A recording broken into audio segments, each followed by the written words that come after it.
तो आप लोगों के एग्जाम आने वाले हैं और यहाँ हम बात करने वाले हैं 3 मिस्टेक्स की जो नहीं करनी है आपको, ठीक है। तो क्योंकि देखिए सबके साथ होता है ये, लगभग 80 to 85% बच्चों के साथ ये दिक्कत होती है, ठीक है। पढ़ते बहुत है, ऐसा नहीं है कि नहीं पढ़ते हैं, मेहनत करेंगे, पूरी साल भर मेहनत करेंगे, लेकिन वहाँ जाकर अगर आप डर गए तो फिर आपका काम वहाँ पर ख़त्म है, ठीक है। तो आपको डरना नहीं है। और यहाँ पर ये जो 3 मिस्टेक्स की बात हो रही है ना, ये 3 मिस्टेक्स नहीं करनी है आपको, ठीक है। तो कौन कौन सी हैं ये मिस्टेक्स देखते हैं। वैसे तो देखो और भी चीज़ें हैं, बट ये गलतियां तो बेसिक हैं और ये नहीं करनी है आपको। अगर इतना आप कर लेते हो तो बहुत अच्छा आप स्कोर कर सकते हो एग्जाम में।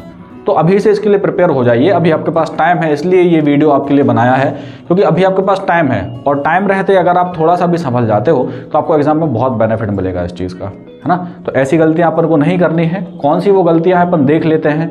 तो एग्ज़ाम आपके आने वाले हैं, उम्मीद है तैयारी ठीक ठाक चल रही होगी, ठीक है। नहीं चल रही है तो कर दो, बिल्कुल शुरू कर दो अभी से, है ना। अब देखिए ये 3 मिस्टेक्स कौन सी हैं। तो इसमें सबसे पहली जो गलती बच्चे करते हैं, देखना, तो सबसे पहली जो गलती बच्चे करते हैं वो है लैक ऑफ रिवीजन। बहुत इंपॉर्टेंट चीज़ है रिवीजन। अगर आप पढ़ते हैं, बहुत अच्छा आपका दिमाग है, लेकिन आप इतने सुपर ह्यूमन नहीं हैं कि एक बार पढ़ने में चीज़ें आपको याद हो जाएं, तो मोस्ट इंपॉर्टेंट चीज़ क्या है कि आपको रिवाइज करना है। और रिवीजन करने का जो तरीका है उस पर एक वीडियो मैंने बनाया था, अगर नहीं देखा तो देख लेना। और रिवीजन ना एकदम स्लॉट्स में करो, छोटा छोटा टाइम निकालो और उसमें बैठ के रिवाइज करो, क्योंकि रिवीजन एक ऐसी चीज़ है इसमें ना बहुत लेजी फील करता है इंसान कि अभी तो पढ़ा था और अभी फिर से पढ़ना पड़ेगा, ठीक है। तो रिवीजन पे ज़्यादा फोकस करिए और टाइम को डिवाइड करिए, स्लॉट्स बनाइए, उसमें रिवाइज करिए चीज़ों को, टॉपिक वाइज पढ़िए और थोड़ा इंटरेस्ट लेकर पढ़िए। आप ये सोच के पढ़िए कि मैंने जब पहली बार पढ़ा था तो ऐसा नहीं कि कुछ छूट गया हो। अगर ये सोचकर पढ़ेंगे तभी आपका रिवीजन हो पाएगा। अगर आप ये सोचते हैं कि अभी तो मैंने पढ़ा था और फिर से वही सारी चीज़ें पढ़नी है, तो ऐसा नहीं होता है। इस चीज़ को समझिए आप। अगर आप सेम बुक को या सेम टॉपिक को तीसरी चौथी बार भी पढ़ेंगे ना, तो उस 3rd 4th टाइम पढ़ने में भी आपको एक ना एक नई चीज़ मिल ही जाएगी, ठीक है। तो इस चीज़ को ऐसे ही पढ़िए कि यार कुछ छूट तो नहीं गया, मैंने कवर कर लिया ना अच्छे से। तो उस तरीके से करेंगे तो रिवीजन बिल्कुल होगा। और रिवीजन होगा ना, उसके बाद जो कॉन्फिडेंस आता है आपको, वो एक नेक्स्ट लेवल का कॉन्फिडेंस। फिर आपको ये लगता है कि यार किसी भी एग्जाम में बिठा दो, देख लेंगे अपन, है ना। तो वो वाला कॉन्फिडेंस अगर आपको चाहिए तो फिर रिवीजन करना बहुत ही इंपॉर्टेंट है, ये मस्ट है। इसके बिना आप एग्जाम जा ही नहीं सकते देने। जो बच्चा 90 और 95 स्कोर कर सकता है वो 80 के समथिंग रह जाता है बिकॉज ऑफ रिवीजन। ऐसा नहीं है कि उसने नहीं पढ़ा, बिल्कुल पढ़ा है, आपने मेहनत की है, बट रिवीजन नहीं करा, इसलिए आप कहाँ रह जाते हो, 80 के समथिंग रह जाते हो। ये देखा है मैंने, ऑब्जर्व करा है, और आपको देखी हुई चीज़ों से आपको ये चीज़ें बता रहे हैं, है ना। तो इसको ध्यान रखना और रिवीजन अपन को ज़रूर करना है।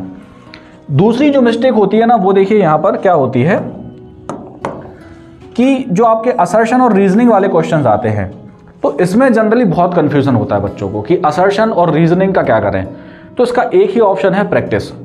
आप सैंपल पेपर्स आपने ले लिए, ठीक है, सभी ने ले लिए होंगे, पता है, लेकिन लेने के बाद उसको पढ़ना भी तो है, सॉल्व भी तो करना है। सॉल्व भी कैसे करना है, टाइमर लगा के। तो आप एक टाइमर लगाइए और उसके साथ असर्शन रीजनिंग को सॉल्व करिए। तो जब आप घर पे सॉल्व करते हो ना क्वेश्चंस, तो आपको लगता है कि यार ठीक है, हो तो रहा है, बन तो रहा है, बट वहाँ आपके पास टाइम है बहुत सारा, और ऊपर से क्या है, एग्जाम का प्रेशर नहीं है। आप एग्जाम हॉल में जब बैठते हो तो आपके ऊपर बहुत प्रेशर रहता है चीज़ों का। उस प्रेशर को और उस टाइम को हैंडल करना सीखिए अभी से। अगर आप 1 महीने इसकी प्रैक्टिस कर लेते हैं तो बिल्कुल आपको बहुत सारा बेनिफिट इससे मिलेगा, ठीक है। तो असर्शन रीजनिंग की प्रैक्टिस करिए अभी से, जितने हो सके क्वेश्चंस लगाइए फ्री टाइम में और देखिए कि क्या कंक्लूजन निकल रहा है, गलती कहाँ हो रही है, एनालाइज करिए इस चीज़ को, ठीक है। चलिए, फिर देखिए यहाँ पे 3rd मिस्टेक जो आप लोग करते हो वो है राइटिंग प्रैक्टिस ना करना। अगर आप राइटिंग प्रैक्टिस नहीं करते हैं और आपने सब कुछ पढ़ लिया है, तब भी एक आप गलती कर रहे हैं यहाँ पे, क्योंकि जो लिखने का जो तरीका है ना, वो अगर आपको नहीं आता है, आप रिप्रेजेंट ही नहीं कर पा रहे हो सामने वाले के सामने कि हमने पढ़ा क्या है, तो फिर उसका कोई बेनिफिट ही नहीं निकलेगा, है ना। It is of no use. आपको कोई यूज़ नहीं होगा, यूज़फुल नहीं होगा वो, कि आपने कितना भी पढ़ रखा हो, आपने पूरी किताबें एकदम रट रखी हो, उसको मगअप कर रखा हो, लेकिन वो आपके काम में नहीं आने वाला, ठीक है। तो राइटिंग प्रैक्टिस अभी से शुरू कर दीजिए। जितनी ज़्यादा आप राइटिंग करेंगे उतने ज़्यादा नंबर बढ़ने के चांसेस हैं, क्योंकि पढ़ाई आपने कर ली साल भर, जितनी करनी थी आपने कर ली। अब रिवीजन का और प्रैक्टिस का टाइम है, ठीक है। तो इस चीज़ को याद रखिए। और दूसरी चीज़, टाइम का याद रखिए, थोड़ा सा टाइम का आपको ध्यान रखना पड़ेगा। जितने बजे से आपका पेपर होने वाला है उसी टाइम में पढ़ने और लिखने की कोशिश करिए। जैसे मान लो आपका जो टाइम टेबल है वो रहेगा कि मान लो 12 बजे से 2 बजे तक आपका एग्जाम है, ठीक है, फॉर एग्जाम्पल।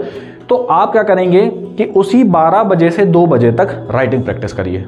उससे क्या होता है ना कि ब्रेन में जो आपके सिग्नल्स जाते हैं उस टाइम पे फिर आप अगर सो रहे हो, मान लो 12 बजे आप सो रहे हो और सोने के कारण आप बोर्ड एग्जाम में पहुंच गए ऐसे ही, तो वहां पे क्या होता है कि आपको नींद आ रही है, आपका ब्रेन सोया हुआ, आप तो उठ गए लेकिन ब्रेन अभी भी सोया हुआ क्योंकि उसको आदत है सोने की, ठीक है।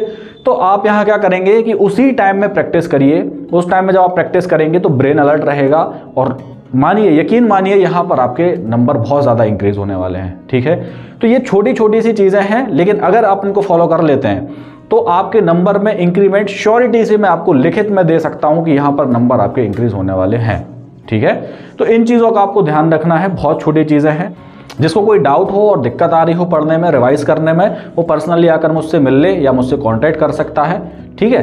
तो इस चीज़ का थोड़ा ध्यान रखिए और ये 3 मिस्टेक अपन को नहीं करनी है, ठीक है। कोई और करे तो चल भी जाएगा, आप नहीं कर सकते इस चीज़ को, ठीक है, क्योंकि आपको ये चीज़ें अब पता हैं और अगर पता होने के बाद भी नहीं कर रहे हो तो फिर ये पूरी जो ब्लेम है वो सारा का सारा आपके ऊपर जाएगा, ठीक है। तो इस चीज़ को याद रखिए और अभी से लग जाइए पढ़ाई में और अच्छे तरीके से रिवाइज करिए, ठीक है। Best of luck.